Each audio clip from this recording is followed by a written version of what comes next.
between your guys' podcast and Andy and Ed, like y'all saved my life. Like Andy and Ed made me see it possible that I could change my life. And you guys gave me tools to change my life. You guys gave me tools to build my business. Like I didn't know anything about it. That's so cool. Real business owner. Whatever your situation is currently is not your forever situation.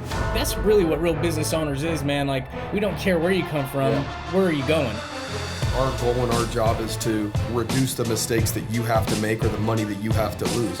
You want to be an entrepreneur, you want to be successful, don't give up. You learn, adjust, and continue to move forward. Welcome back to the Real Business Owners Podcast.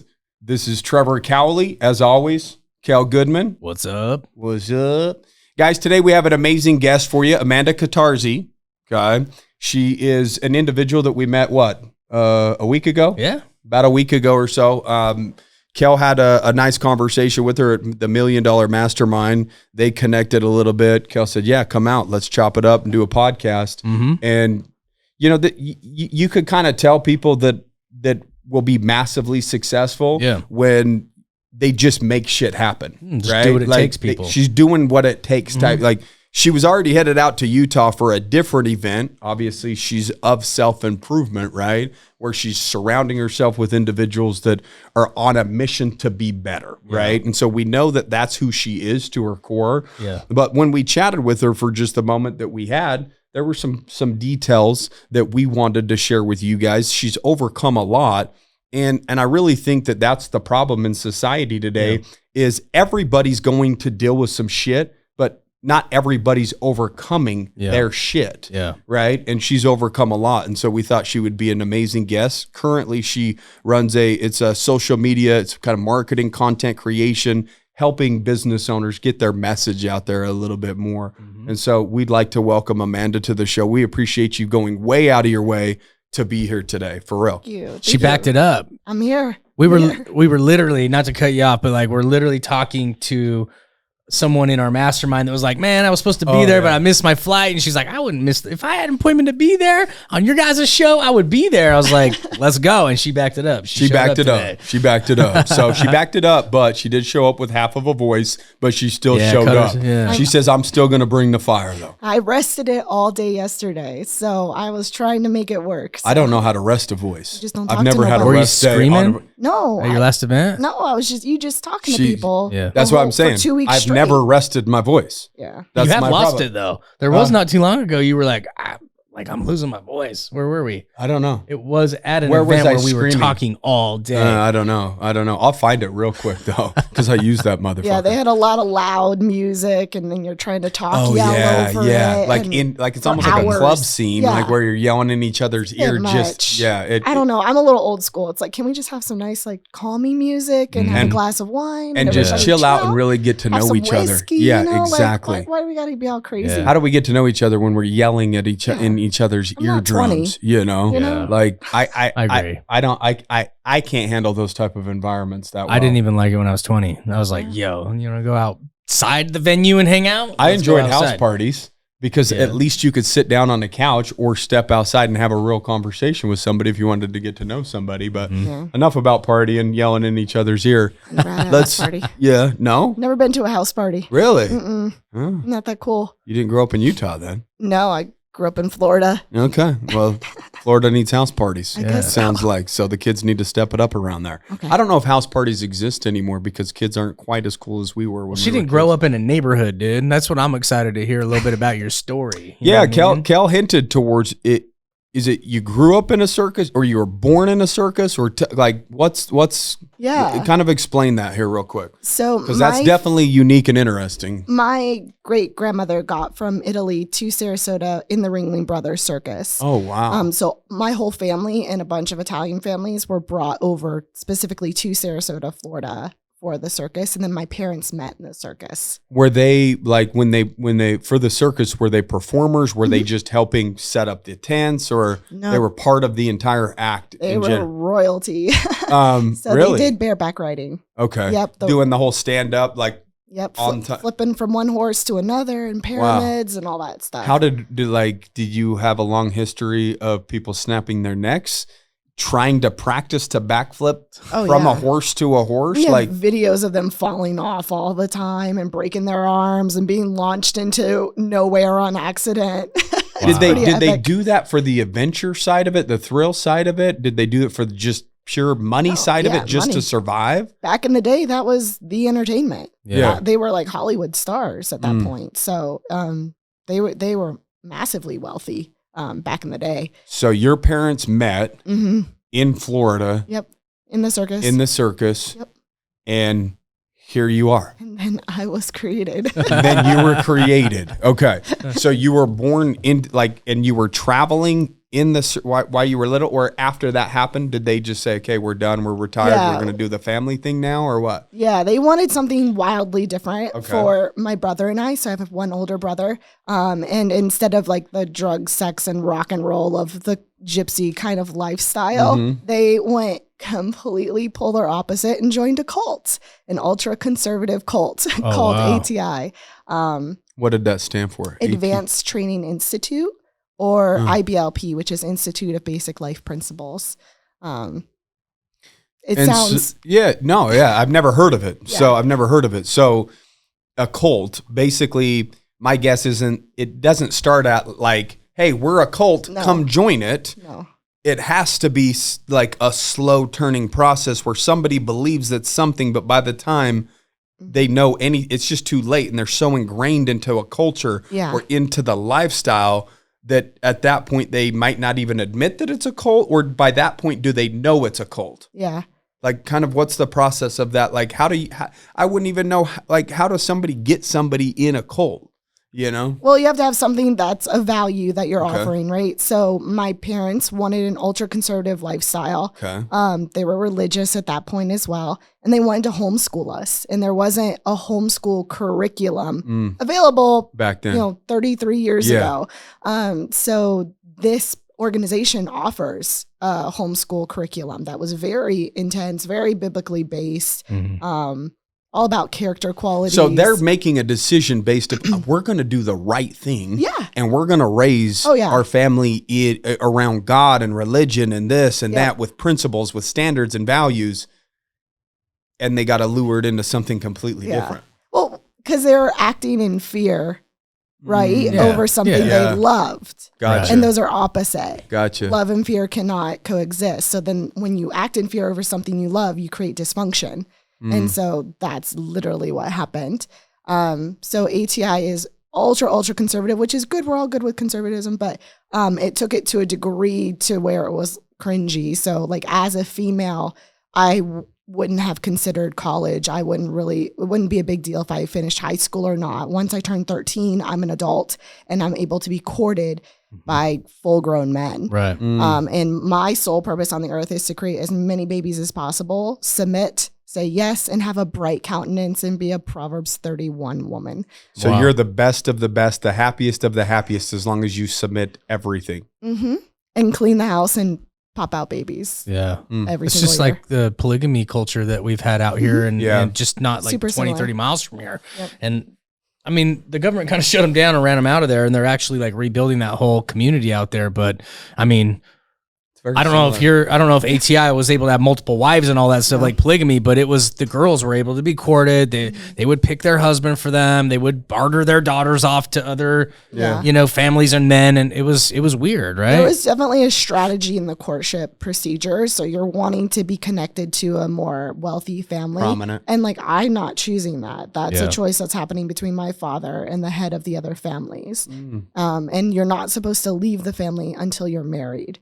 So like you're supposed to stay under your father's umbrella of protection. Right. And if you leave, then you're Because you're rebellious helpless spirit. and you just need to submit, right? That's why? Yeah. Yeah, sure. Yeah. Okay. So, and we wear dresses and skirts, not allowed to wear pants, not allowed to wear makeup or anything on your shirt because you'd cause somebody to sin by being too beautiful, or if you were, So when sexual, somebody sins, it's your fault. 100% the woman's fault. Wow. So that's the culture I was steeped and raised in till about 15. So let me ask you this. So when you say that that's what you were raised in, is this like what Kale's talking about? Kale's talking about there's an entire community out there where they literally segregate themselves to their own community? Was it something similar to where you guys lived in a community together, or was everybody spread out and then you met once a week, like a religion, like a church, or kind of how did that like?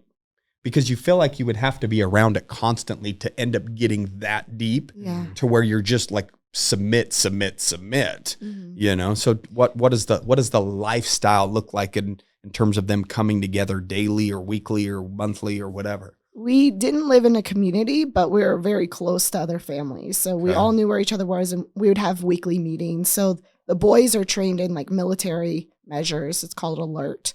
And so they're all about guns. They have ranks. It's all exactly like military. So it's kind of like the interesting, creepy part is because actually they have a base in Big Sandy, Texas, and the whenever there's a crisis or something, the government will actually call on them to come help aid because they're so freaking good at those kind of things, which is slightly like marksmanship and stuff like that. And at like relief aid and first aid and all that. that stuff. And it's kind of like, well, that's kind of concerning, don't you think? Like you have this massive group of people. So we wouldn't live in a community. We'd all live pretty close together. We'd have weekly meetings for different things. And then we'd have a national conference in Knoxville, Tennessee, or in Big Sandy, Texas. Yeah. Okay. And then they would have different training centers. So I was rebellious.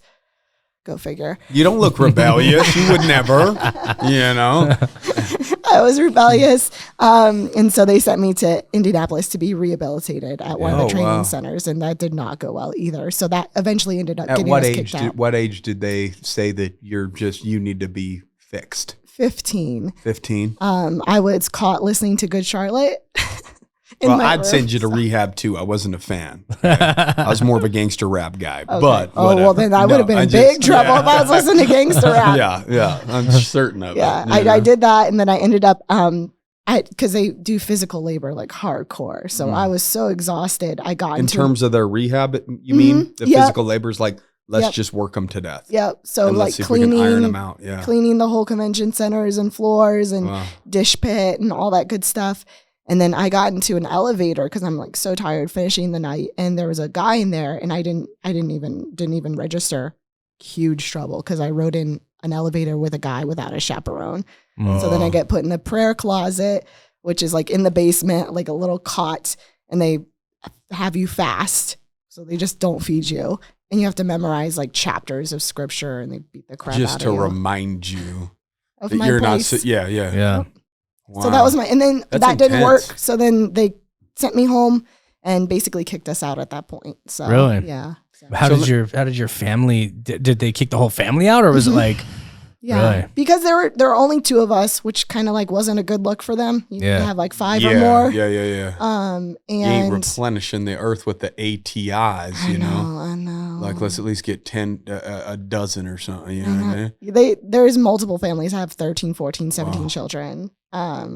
Most families do in that group. So Sounds like the ladies are doing their job in that family. I mean, they are working hard. Yeah, I'd say. Props to them. Well, I got 3 and could barely handle it. So Yeah. they're probably scrambling their brains in terms of trying to keep up with 13 kids. Yeah, but- I can't. Well, they start raising each other at that point. Oh, yeah, Like, that's true. The oldest helps with the young. Yeah, that's true. Yeah, so it kind of just turns into a weird, like, quasi-parenting situation. See, But you didn't get corded off though. Like no, you were able to kind of. I had a rebellious that. spirit in my eyes, Yeah. apparently. And then, so then a prophecy came forward that I was a Jezebel, so nobody wanted me at that point. What does that Wow. mean? Like a whore.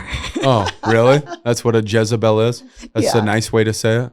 Yeah. The religious way, Wow. I guess, that's the to say religious it. way. Yeah. So many Jezebel. names for it. I used to Because- be a Jezebel, maybe. Oh, like for, no. I mean, I was a concubine. Oh, is that what that means? That was another word. That's for another back in the day. concubine? Concubines. Oh, that's a male whore? No, Oh. just whore. It's a gigolo. Just a gigolo. Okay, Kale was a gigolo. Okay. No, it's a female thing. But I'm just saying, there's a lot of names for that in like the gotcha. Bible Yes. and all these Yes. different religions. It's Yeah. like See? Jezebel, a Learning- concubine. learning Or something. of Babylon, Yeah, Jezebel. okay. Yeah. So was your family like, you ruined it for us? Like, was there, or They were ready. Was They were the kinda over it. was the magic of the cult slowly wearing off anyways as their Yeah. daughters like being sent off to rehabs, and everything's kind of weird. They've only had 2 kids, so they're already on the outskirts a little bit anyways. Yeah. And we had graduated high school, my brother and I, at that point. Like, I was 15 years old. We were already done with high school. So we were kind of done with the curriculum. We're like, let's bounce then. Good. They have a college in Flint, Michigan called Verity, but neither of us wanted to go there at all. Does this still exist today? It does, yeah. I was wondering the same thing. It wasn't disassembled like the Pligs. No. Oh, but dude, I mean, they still have their community going strong. But they broke up the one out here that was like a fairly large city altogether. Yeah, they kind of broke that up. Literally called Colorado City. Yeah. Literally. In Arizona, probably, which is weird. Yeah. It's on the border of Utah and Arizona. On, education very well. Or nothing makes sense. It's not supposed to. Even what Just they teach, Mm-hmm. where they live, and what it's named, and if it makes any sense, then maybe they'd make sense. But they don't. So let's talk. So we're now out of the cult. Yep. You're freed. No longer considered a Jezebel or just a rebel. But isn't it crazy rebel. though? Like most of us entrepreneurs, like we all get together at these crazy events like MDM, like where we met. And it's like, we're all kind of a little rebellious there. You know what I mean? Like everyone there was a little rebel growing up. Think about we all it. share stories and they're kind of similar. Like, I got into entrepreneurship selling drugs. Yeah. Or I got in trouble. I used to run away or skip school and my parents couldn't confine me or contain me, Yeah. Well, think about it. You've got a system, and the system says you got to do this, this, this, and this, and this in order to have a good life. Or, in the religion, in order to go to heaven, you got to do this, this, this, this, We obviously didn't fit well into a system. We question the rules a little too much. So we created our own system eventually, right? And so not everybody's built for the system. Some people are and some people aren't. If you have that wild hair where it's just like, I can't,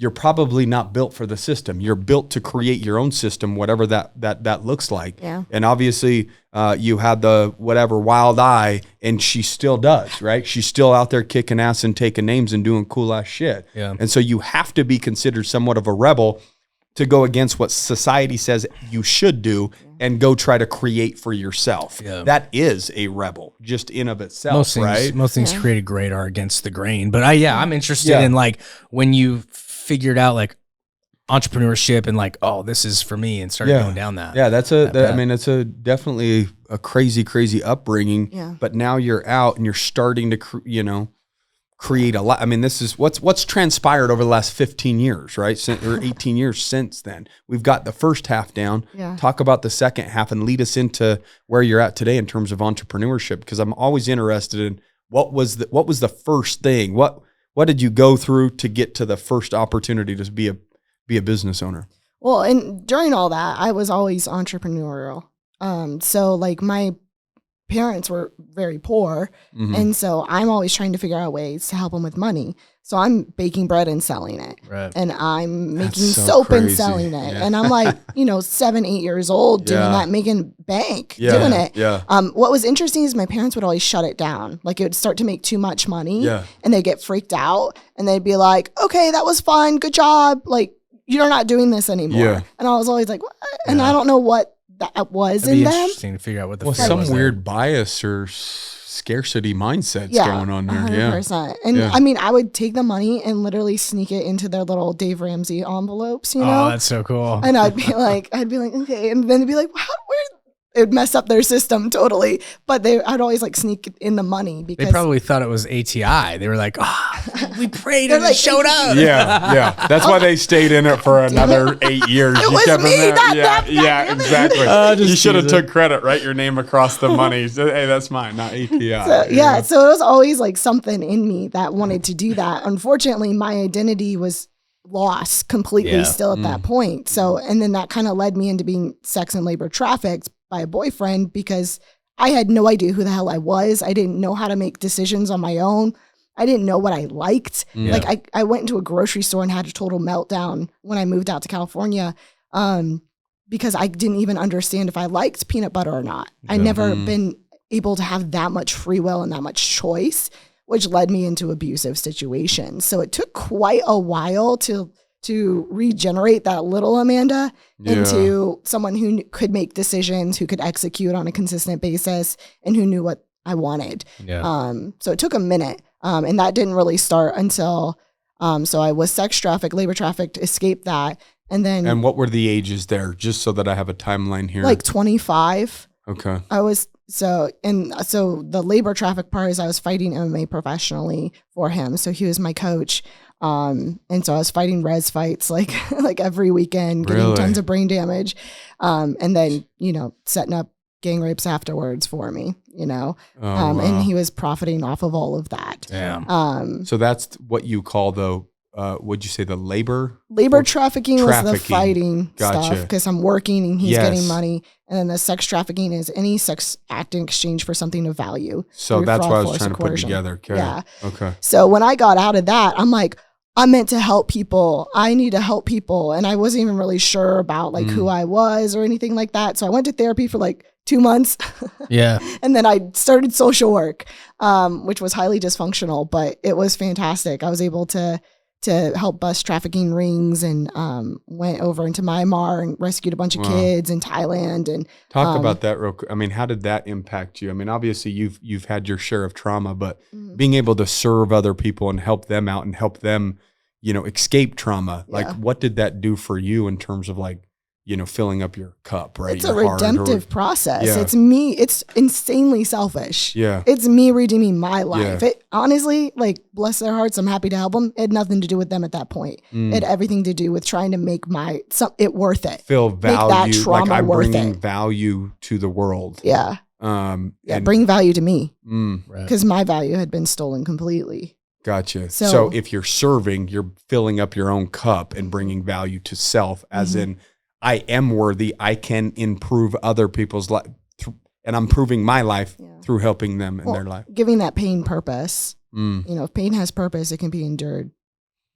Sure. No matter what. Yeah. So if I knew that had a purpose, if all that horrible time in my life had a purpose, then okay. Then it doesn't own you anymore. That doesn't hurt. You're like, okay, I went through that so I can do X. Exactly. Right? And attaching it to something else rather than holding on to it for what it is, right? So joke's on him. He created the best anti-sex trafficking expert in the country for a period of time. And I was able to bust tons of stuff, work with the FBI, police, everything. Did he end up getting in trouble in any way, shape, or form at any point? I hope to God he did, but No. I have not chosen to. I chose not to. Yeah. Just because I feel like he stole so much of my time and energy. And now at this point, be a he said, she said kind of thing. And I'm like, I'm over it. I get that. I'm good. Just because when I went through those lawsuits and stuff with my old employer, I was like, my old partners wanted to countersue him so bad. I was like, I just want to walk away and be done with it. Yeah. You know what I mean? I want to move forward. I don't want to think about that. Well, anymore. yeah. If you totally different scenario, but I get that it's still on your position of mind, being even if the thing is past, but you're trying to prove your point or whatever it takes. That's still energy that you have to invest into that time and mental space, right? To be in that place. Like if you were ready to be done with it and move on with your life, I can see why you're just like, I've helped a lot of women prosecute their traffickers, been highly successful in that. Again, you're using something negative for a positive. Yeah. And I think that's where 99% of people fail. Yeah. Is they don't turn a negative into a positive, therefore it remains negative forever and it owns them. If you find the positive in what appears to be a negative situation, it no longer owns you. That's when you free yourself from that situation as a whole. 100%. So if you cannot re-identify something bad as, oh, I had to go through that for X, then this bad situation will forever own you. Right? You've done an amazing job of taking something, repurposing it, and making it better. Yeah. And I've said this many times lately. I think the individual that can take negative circumstances, because all of us will face negative situations or circumstances. Welcome to fucking life. It just is what it is. Nobody's going to escape bad things, right? But the individuals that have the ability to take a bad and turn it into a positive through perspective, that will determine, how that individual lives their life, whether it's a miserable life or whether that life is enhanced and purposeful, right? In terms of how they repurpose a negative into a positive. Yeah. Well, I mean, there's two choices. You either remain a victim or you don't. Yeah. Right. Yeah. Yeah. I mean, there is no middle ground. Yeah. And I believe the only way not to is by, again, just reframing it over and over and over till it makes sense to where you could use it to serve somebody else and enhance their life because of something that you had to go through. Well, and even bringing it all the way back to being like that rebellious spirit was actually the entrepreneurial spirit. So like we got to be super careful, especially parents, with labels and how you throw them on kids of like, oh, she's aggressive. Like I was labeled aggressive, rebellious, a bully, like a jerk. And it's like, no, I'm just highly competitive. I'm a high achiever. I'm driven. I'm focused. And if I would have been relabeled as those things and we would have been able to use that, my life probably would have been a lot different. But no, I was labeled rebellious and disruptive and all this stuff. So I think it's super important as parents when they see these attributes start rising out of a kid, even though they might be difficult to handle them. Is your kid really rebellious, or are they just an entrepreneur? Are they just a competitive, awesome kid that's driven and focused? I've got some of them that are difficult. Yeah. And like me and my wife have those talks. We're like, man, but they have such a crazy little spirit that we don't want to dim down. So we try to let them be themselves and give them the certain amount of structure. But it's very easy as a parent, like even an entrepreneurial parent, to sit there and be like get to your kind of your wit's end or whatever, and maybe say some things or label them some things that you probably shouldn't. You know what I mean? And so we try and highlight those things. Like we try and highlight when they're questioning things. Yeah. Like, instead of being like, what the hell are you questioning me? I'm your dad. You're like, oh, I think it's cool that you're questioning things. You should question everything, right? And that's what entrepreneurs do. We kind of question everything. Like, well, why is that the rule? Curiosity has been a huge part of my survival. Yeah. Like, and a huge part of overcoming, like I have suicidal ideation almost every single day. Like it's just a normal experience for me. And in order for me to survive all of those moments, I have to remain wildly curious of being like, well, why do I feel this way? What is that about? Yeah. Let's talk about it. Cause then you start to disarm it. You start to pull it apart and really inspect it. And if you inspect it, you find that it's actually like non-existent. It's like, oh, that's just because I didn't eat today. I'm hangry. No, I don't want to kill myself. I actually just need a taco. Yeah, exactly. It is Tuesday. Fuck, let's go get some tacos. I mean, but even in my darkest moments, that curiosity has gotten me through it. And so I think, and it's a lot of people don't have curiosity anymore. And that's where they run into walls and they're like, I can't, I'm done. And they quit and give up. It's like, if you just remain curious, you're going to find your way through. Dude, that's cool. I like it being said that way. That's really cool. I'm big on labels, right? Like big on labels because I believe people live up to them. You know what I mean? Because I know for a fact, me at one point, I lived up to a label because I labeled myself not a reader, right? Or I labeled myself as not a runner. Now I read and run, right? And so to me, when you said, they labeled me as this, but I am this, and this. I thought that was really, really cool. But like, how did you do it? How did you do it? Because there's somebody out there that's living up to a label that somebody else gave them, right? And they're doing it subconsciously, unknowingly. Yeah. Because once they know it, then they could do what you said. And take it apart and find and kind of get to where did that really stem from? And then at that point, relabel themselves at whatever they want to become, right? Because we have to label ourselves for what we want to become, not who we were in the past, right? I have to identify as a runner to eventually become a runner. So through that process, you kind of have to go through somewhat of an imposter syndrome and act out things that thing would do. A runner, I have to act out running and do this, even though I fucking hated it, right? But I had to do it enough and it felt fake. I was an imposter because Trevor's not a runner, but here he is running until my mind does the full circle and says, I am a runner.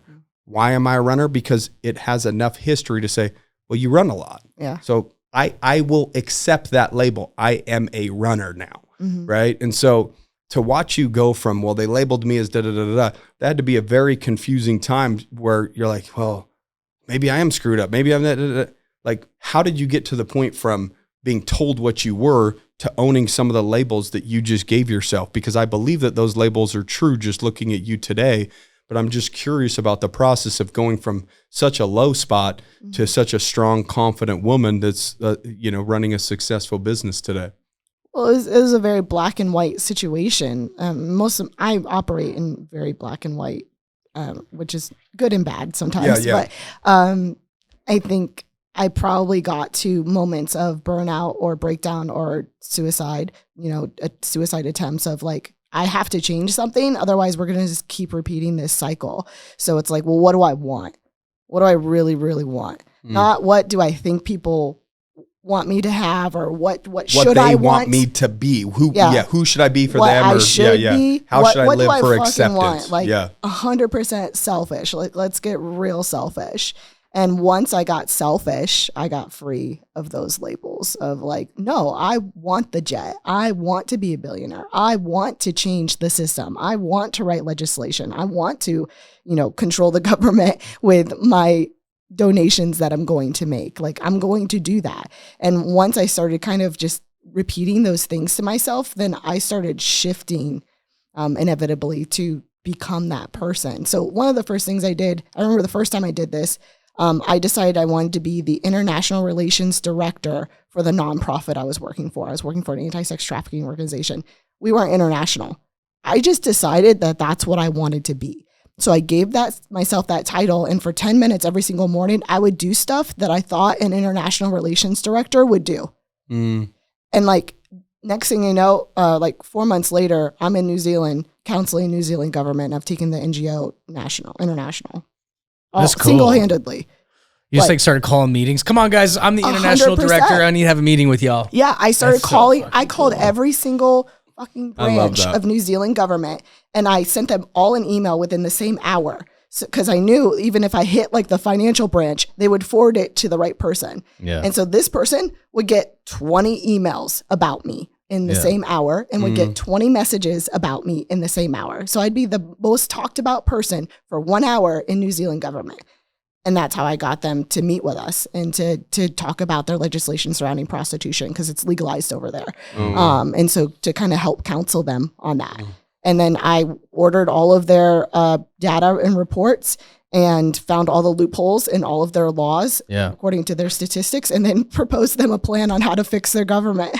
Holy cow. So straight up, just my own curiosity. Yep. Because I know nothing about New Zealand and their laws over there. So is it better because it's legalized over there? Or is it worse? Yeah. Because like sometimes I've thought like, man, maybe if it was legalized, there wouldn't be trafficking and bringing kids over the border and all this crazy stuff that we hear about, But the thing is the first couple years, you'll see trafficking drop for like the first couple years. And everyone's like, yeah, it was a success. We did so good. Yeah. And then after that, you see a massive spike in child sex trafficking. So it's almost like a drug. Yeah. So the drug hits. It's just not working anymore, so though. Shitty. So they're chasing the high, so to speak, and doing adult. So then their craving goes deeper, and then the child, that's when they go dark and do the child stuff. Yeah. Okay. So anytime we see prostitution legalized, we see that within like a 4 to 6 year.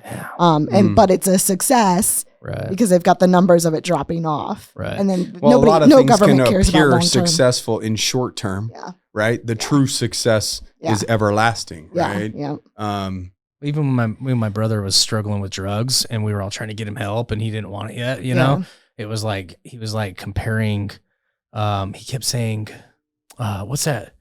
Portugal. He's like, well, over in Portugal, drugs they don't arrest people for doing drugs. They just do this, and this, and it works so much better over there. But it's probably something like that. Like if you legalize drugs, it would be like this crazy win for a little bit, and then things would get way worse because someone's going to figure out like how to get them the next thing that they can't get, or I can get you all the clients. Everybody wants to go to Amsterdam for a reason, and I don't know if it's for views, but I from what I've heard. It's Walking mainly, street.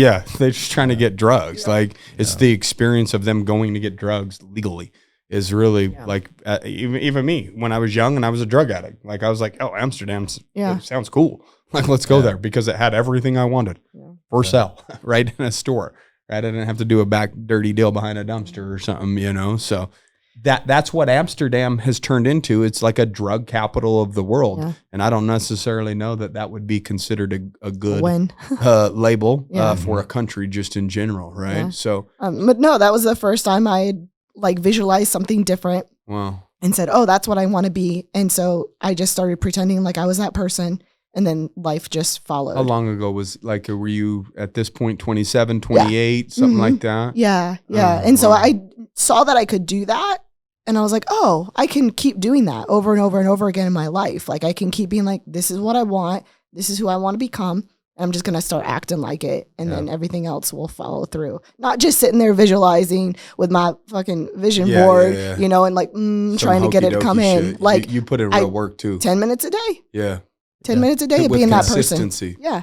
Over a long enough period of time, your brain Exactly. starts saying like, oh, fuck. And then Maybe people, I am that. Yeah. And then I actually got that title like after New Zealand. And I was like, there you go. So what made you choose the marketing director role that you now are in? Well, first off, she said she's going to do it, and she probably practiced it for 10 minutes a day. What? Well, I know, but The I want to know why marketing she, director. I know. You know, and then she became it. But Yeah. why? Well, why I want to did know you why choose she that? chose Yeah, that so- lane. I was going to say, it sounds based upon what we're hearing that Yeah. you could have ran the world I am if going you practiced to. for 10 minutes a day. Yeah, I definitely will. Yeah. Okay. But we're still on track for that Yeah. presidency. yeah. But I was writing the whole time for all these organizations. I was writing federal legislation. I was writing curriculum. I'm doing their social media. I'm doing their VIP emails and all that You're stuff. trying to get the word out there. Yeah. Correct. Yeah. Okay, And that so makes sense. when I transferred and started working for DCF, which is Department of Children and Families, taking kids away. Yeah. And I was an anti-sex trafficking expert for kids, which was really brutal. I was burnt out. So I was about 8 years deep in social work at that point. I'm like, I'm done. Like we're done. I'm done.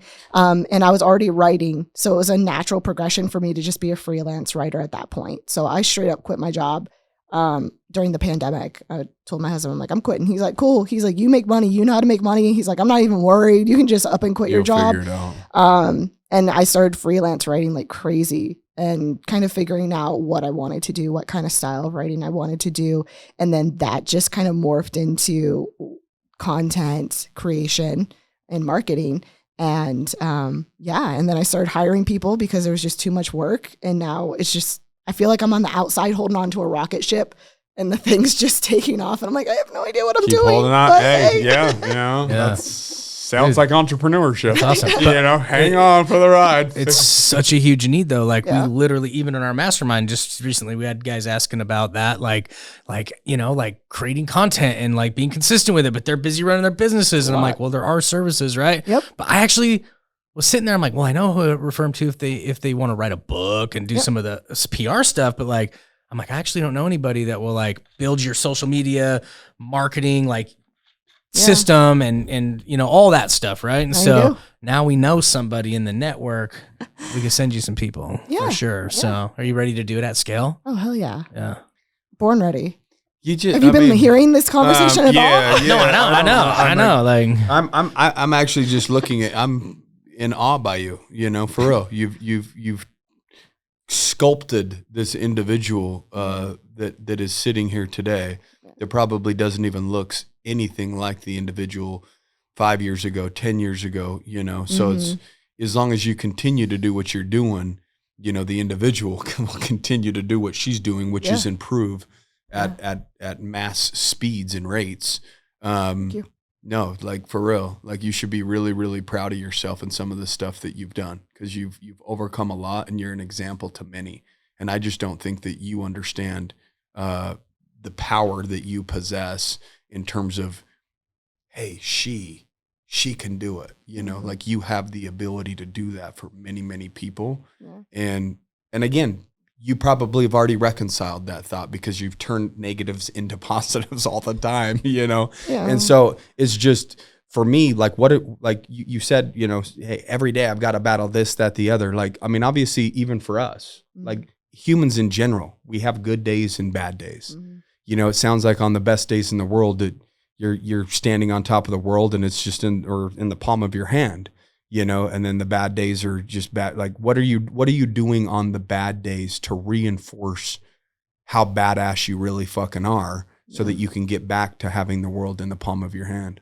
Discipline is everything. So I run off of a very strict program that, routines. I have my morning routines. I'm making sure I'm getting hydrated. My nutrition's on point. I'm breaking a sweat. Like, that has to happen. If it does not happen, I fall apart. Like, even these past couple weeks, I've not been home, Yeah, and traveling. So it's been like really difficult, and I've been running and I hate it. But if I don't have a gym, I have to. I have to. Yeah, you got to move your blood, really. Yeah. In your It's body, like, well, do you right? want to be suicidal or do you want to go for a 2-mile run? Yeah. Yeah. It's So like, you okay. know yourself well enough Yeah. that you understand your own patterns so well that you could protect you from you. And I can feel when a low's coming. Mm. So I'm diagnosed bipolar. I'm diagnosed with PTSD. I had severe brain damage, all the stuff. So like, I just know my patterns, and I know once I hit a manic high that manic low's coming. And it's like, okay, like, let's just kind of like, we front load the manic, and then the manic lows are like lighter days. So like, usually Thursday I schedule a breakdown, because I know that I'm going to have some sort of meltdown. Just it is what it is. So I literally schedule it into my schedule, to where the half end of Thursday is kind of open to do whatever I need to do to be okay. Yeah. If that's go to the beach, if that's like meditate, if I'm good, I'm good. Okay, cool. Awesome. But if I'm bad, I have that space to be bad so that come Friday, I'm on again. Yeah. So I'm very strategic in the way, even when I lost my son, like, I was super strategic in when I would cry, and I would like schedule morning times like into my calendar so that I could like release it and get back to work. Wow. So like siphon it basically out. How like, when did you figure that out? Like, is this been like a system of yours just within the last year, 2 years, 3 years? Talk about like when you fight, because it takes enough experiences to recognize your own patterns. That's why a 16-year-old isn't really that self-aware, right? Because they don't have enough experiences in life in general, and they've changed too much. They're evolving too quick to understand what the 16-year-old version of them would do in this situation. Yeah. Because next thing you know, they're 17. Eventually, you just become an adult, and you have this period between 18 and 30. Or a lot of people say they become more self-aware by the time they hit their mid-30s because they have enough adult experience, right? That's what they say. Okay, they, whoever they are, right? But they have enough adult experiences to be able to look back on and understand patterns. Like, oh, well, I don't do good in this environment, here. Yeah. And then they can kind of design or create a life around things that they actually either do well or that actually serve them, right? It seems as though that you found something sooner than that. I know I didn't until probably more into my 30s, where I started understanding my patterns a little bit more. It seems like you found like it sooner. a couple years ago, I was doing bikini competitions back when I was young and spry. And I would have a meltdown like every Thursday just from the workout routines and the not being able to have carbs and stuff. And so that's when that got established, honestly. Because I remember I was crying. I was dating my husband at that point, so he's my boyfriend. I was sitting in his kitchen on the floor crying because I wanted a cupcake on a Thursday afternoon. I'm like, this is ridiculous. I won that bikini competition, by the way. But obviously didn't have the cupcake. The tears were shed. The cupcake wasn't had. No. And the competition was won. Yeah, that's how you get it done. But I recognize that Thursdays were my low days. So, I mean, that's when that trend started. And I think I told you guys this when I met you at MDM, is that like between your guys' podcast and Andy and Ed, like y'all saved my life. Like Andy and Ed made me see it possible that I could change my life. And you guys gave me tools to change my life. You guys gave me tools to build my business. Like I didn't know anything about. That's so cool. I just got my first credit card like a month ago. Wow. Like I'm pretty dumb when it comes to all this stuff. But what that shows is just pure hustle and discipline can get you so far. And you don't have to have all the, ABCs of business down. You just got to start and be willing. We're all dumb in areas. Like I'm so so dumb in areas of business, right? But if I'm really good in my lane, like I can accomplish a lot. Yeah, you can create a lot with just sheer discipline and hustle. If I'm very aware of certain areas, like I can improve a lot, right? But I do think like self-awareness is like this never-ending journey, right? Like I literally picture myself in my 50s being like, I was so dumb in my 40s. Because now that I'm entering my 40s, I'm already looking at my 30s like, I was so dumb, but I thought I knew so much, and I was so self-aware. You know, it's just gonna be this never-ending journey. Yeah, we'll look back on the podcast. We're like, yeah, Till we're dead. I wasn't self-aware till mid-30s, and then we were like 50 looking back on it, like, you fucking idiot. You weren't aware of shit in your mid-30s. Let's not go back and watch all the clips in our 50s. Don't do it. No, It's not good for no, you. we appreciate that. We appreciate that. Even when you Yeah. came up just at MDM, like, I don't think that you understand how much that means to us too. Right? Like, if we fill up your cup and then you just saying anything like, hey, hello, thanks for the pot, like, that fills up our cup. And that's what makes it so cool, right? Like, inspire somebody to do something cool, then they inspire you to continue to do whatever it is you're doing, because it doesn't matter what anybody says. I mean, a podcast and social media, the media team, it's another department that needs to be run and managed. Just Nick over there is like, yeah, that's true. It's an entire department. So it's a lot of time and effort that's put into it. So little messages and people coming up to us like that, it means the world to us. It Total really fangirled does. out, So for sure. I want to highlight real quick just some portions of your business. Okay. Yeah. I was literally just about thinking the same thing. I'm like, I want to know more about your process of creating content, because who knows? I mean, I might need some of it. Yeah. You know?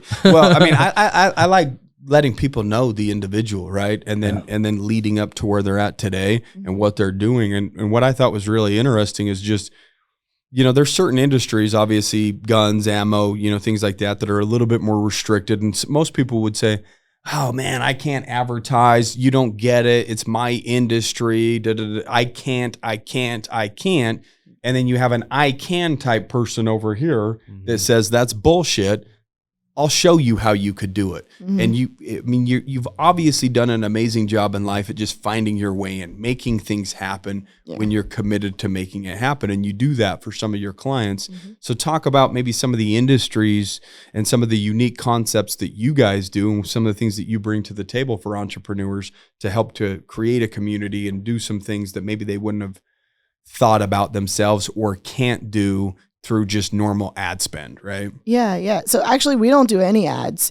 We're all organic. So, I mean, I have a partner. If somebody wants to do ads, then I'm like, go talk to him. That's what I'm saying. They can't, let's talk about some of the stuff you do that they can't do because they can't do the ad spend, right? So like we were talking about earlier, for the ammo and gun guys, we create private communities on these big platforms for fringe characteristics of their ideal clients. So like, let's say, you know, you got gun guys, there's going to be ex-military guys. So create a retired Marines group, create, you know, a hunters group, you know? And so you just put memes in there. You just give them, you just talk shit. You just give them a space to guns, be. hunter, just stuff. anything and everything. And then once a week you go, hey, by the way, if you need a gun for what we're talking about for season coming up, we got you.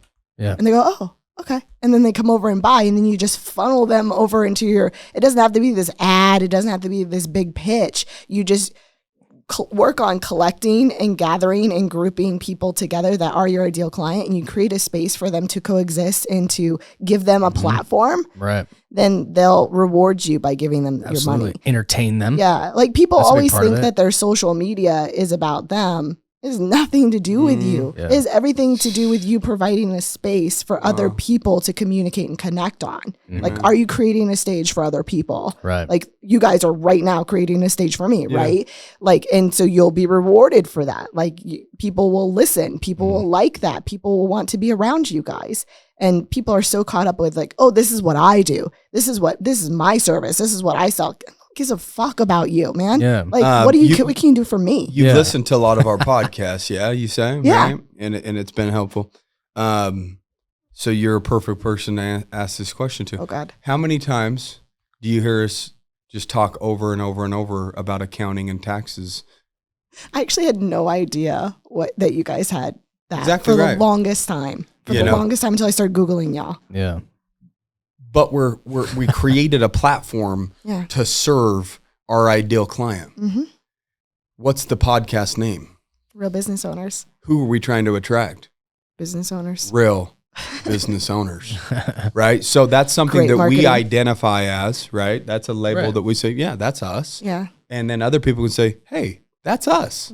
We're real business owners. What's up with these guys? Like, what are they talking about or whatever? And then they're going to look into it a little bit more. Yep. And by default, without even asking for business, eventually people are like, Trevor and Kale, Google, Yeah. these guys own Easier Accounting, da, da, da, da, da. If you give enough and you give genuinely and authentically and you create that community for that individual and you create a company or business or whatever it is, something where it's of service to the end user rather than you being the individual that's trying to be served and like, how can I get her to do this so that I can get X, right? And when really, if you're at the end of it and you're in the mind when you're starting to create, you're creating wrong.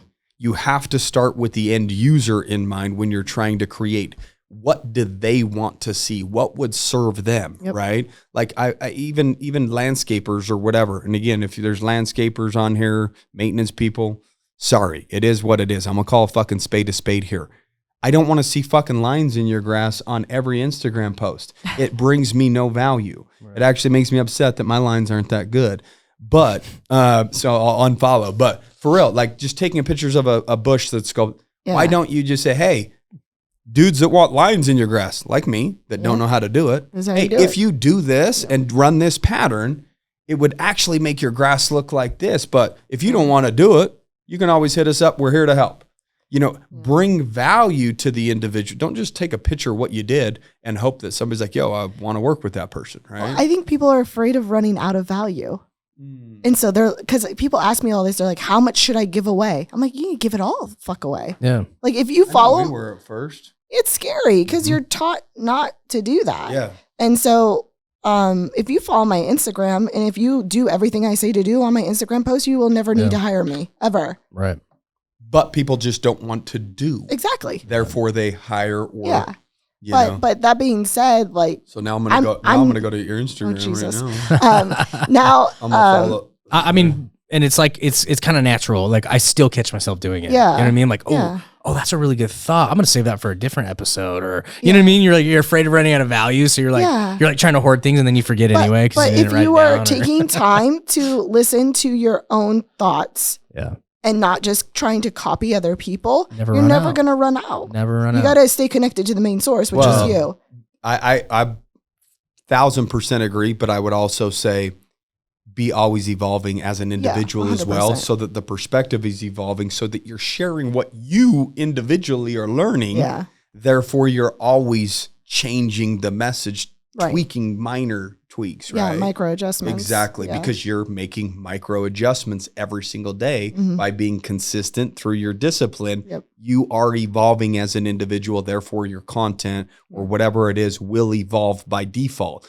I know at first it was like, yo, we're 50 episodes in. How the hell are we going to do 150 episodes? Like, what are we going to, like, we've kind of covered a lot of the business topics, like, or we just go start back over, hey, marketing, or hey, it's just, we continue to evolve. We continue to have problems. So we continue to talk about the problems that we have to overcome. Right. And life will bring you content. But you have to be in the game, right? Correct. You have to be doing the work. You have to be executing. You have to be going to work every single fucking day in order to be relevant, in order to create relevant content. And people, I feel like there's a lot of people that just sit and watch videos all day and don't do anything. So they think they do social media, but they're just social media is stuff. Doing them. Right. It's the other way around, right? Are you using social media to your advantage? Yeah. Or is social media using you to their advantage in terms of you just being another end user that's being marketed to? Are you just consuming it, or are you giving to it as well? Right. But you have to be doing it. You have to be doing business in order to be relevant to talk about. Correct. What the hell you're Absolutely. doing, right? So let me ask you this though. So we like you were telling us before we started recording how you've helped some companies with ammo and guns, but you're like, that's not like something you knew a ton about, right? But then you have all these other clients too that aren't guns and ammo that you're creating communities for, and you're writing content for these other industries as well. Like, how do you pick your like industries, or when they come to you, what's your process of being like, oh, I can help you figure that out? They can't be boring. So I'm pretty, I get annoyed very easily. Like, you don't want to help accounting, or? Well, no, so create a community for accounting. X's and O's, ones and twos, I mean, P&Ls. There has to be an edge to it. Yeah. Cause we're edgy. I'm edgy. I cuss a lot. I'm feisty, and my whole team, I've built a whole team of those kind of people. They're motherfuckers, right? So we can't bring on a brand that's vanilla. Yeah. Like you have to have some edge to you. You have to have some bite to you. And that's our main thing. I prefer service-based businesses, but we've been getting more and more into product-based businesses as well. And that's been super fun, especially with the ammunition and guns and customs ARs and stuff like that. But I love working with those alpha males. Like I said, they can execute. If you give them a to-do list, they execute on it. And all they need is someone to give them that to-do list. And I'm that person to boss them around and give them that to-do list. And then we make a shit ton of money together. And it's just the easiest, most fun thing in the world. And that's what it's about, because these individuals are now enhanced in knowing you. Their life is better. Their business is better. Their finances are better. Your life is better. You know, I mean, that's the perfect business right there, where everybody has the ability to win and they're all walking away with a smile on their face at the end of the day. And so you've created a business that has the ability to serve other people at a high level. And by default, in doing so, you're serving you just like you did when you took the trip. You were being servant to other people, but in reality, you were filling up your own cup. Right. And I think a lot of people just, again, like I said earlier, get lost on me. If you are down or depressed or this or that, you're probably thinking about you and your situation a little too much. The only way to get out of that is be of service, 100%, right? And when you're of service, it's very difficult to find time or energy in the brain to sit there and feel bad for yourself when I'm serving somebody else. It's about them. It's not about me. And when you get outside of yourself, that's when really all the magic starts happening individually and in your entrepreneurship type journeys as well. So what do you think the next thing for you is? Is it you're going to continue just to grow your social media business, double, triple down on that? Have you had your eyeballs on other things a little bit in terms of investments, other businesses? You know, kind of talk about that a little bit, because sometimes an entrepreneur just ends up getting the wandering eye and wants to start a second or third or whatever. You want it all. Okay. She wished she had 10 eyes to wander to 10 different ventures right now. No, basically the content agency runs on its own almost completely at this point, which has been a lot of work to get it to that point. And it's like, it's just there. It's just there. So this is the longest I've ever left my business. And so it's going to be 2 weeks total. I'm like, oh my God. There's something to return home to. And if there is, it's a big win. It's doing good. I'm getting reports. Good.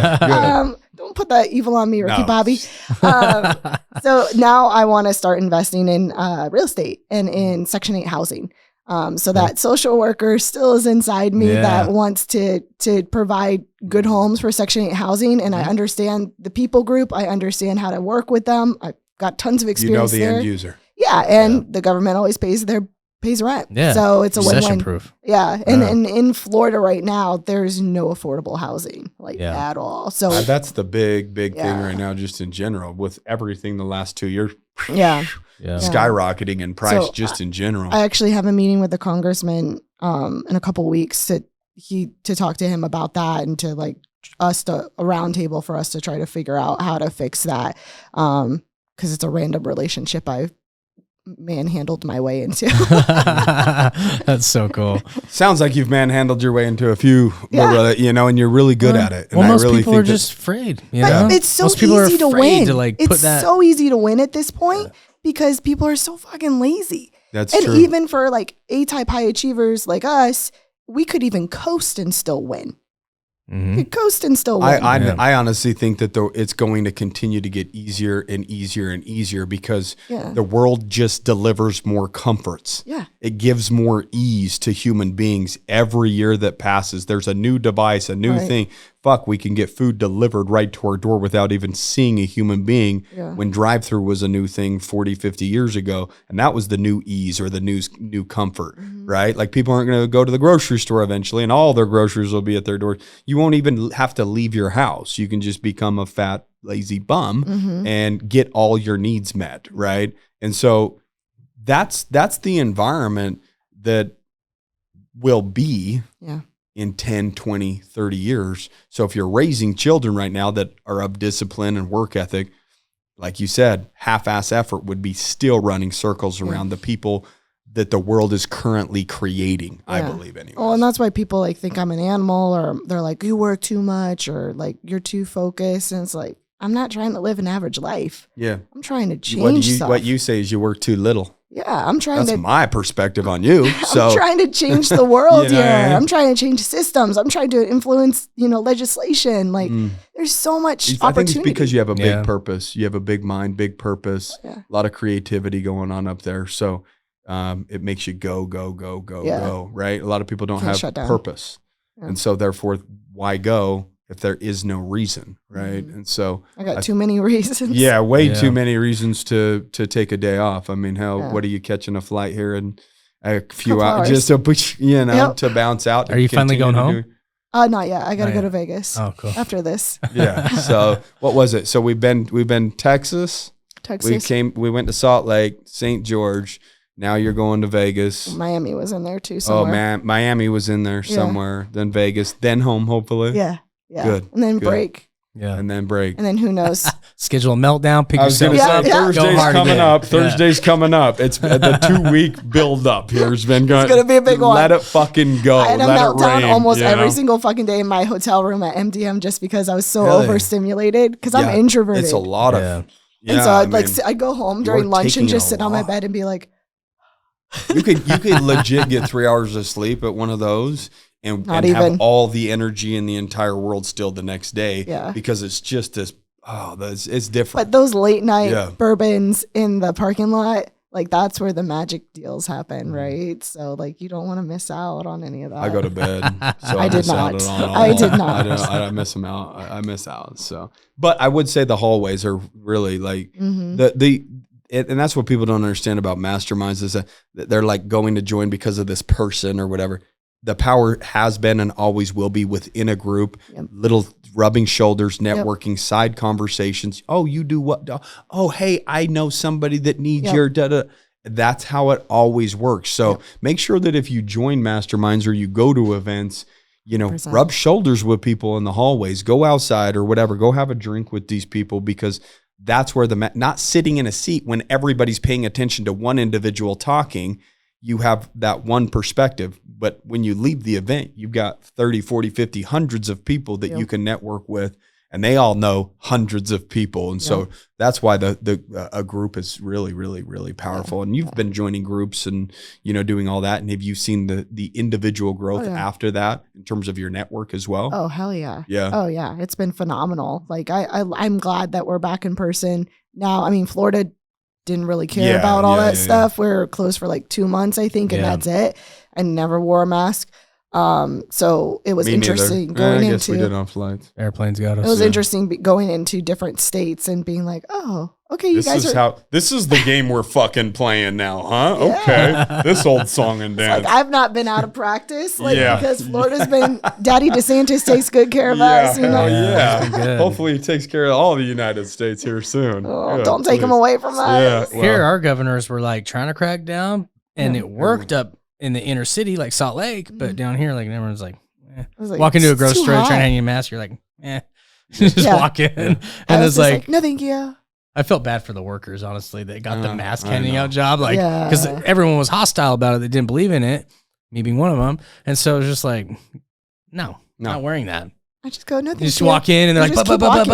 I had one guy follow me around Costco yelling at me until I put one on, and I wouldn't, and so I had to leave. But Costco. Cal got 86 from Costco. Costco, get Cal back in there, please. This is a plea. I'm all right. No, I'm just kidding. But for real, if people want to connect with you, where do they go to find you? If they have questions about social media, if they have questions about content, if they want to just say, hey, you fucking crushed the episode, how would they connect to you? I'm on Instagram. Okay. My full name, Amanda Catarzi. It's Amanda Catarzi. We went over this about 10 times before we went on air. Yes. And I got it figured out. Yes, you nailed it. I'm I so did. proud of I you. did. I spell it though. Yeah. It's Amanda, normal way. And then Catarzi. Okay. We'll put it in the show notes as well. I'm certain of it. So I know I couldn't spell it, so I could right. barely say it. So, You did good. but bud. my education level, kind of. I mean, I'm I better. was I'm better homeschooled with in a cult. Yeah, so. yeah, homeschool. Yeah, I can't, okay, you win again. She's a fucking winner. Do you guys hear this? You hear that? For real though, we appreciate you coming out, sharing, all your trials and tribulations and all your successes, and you've turned out amazing. And you're going to continue to take on the world and do big, big, big things. And so you guys heard her here first. Catarzi. So for real, yeah, connect with this woman. She's smart, she's brilliant, and obviously she's very aggressive when it comes to getting results and getting the thing done that you want to get done. And that's what I can respect about you. So for real, we take our hats off to you. Hey, I don't do it often if you watch the show. But guys, if you enjoyed today's episode, make sure that you share the show. Share it with somebody that could bring value. At the end of the day, guys, continue to kick ass, take names. See you next week. Peace.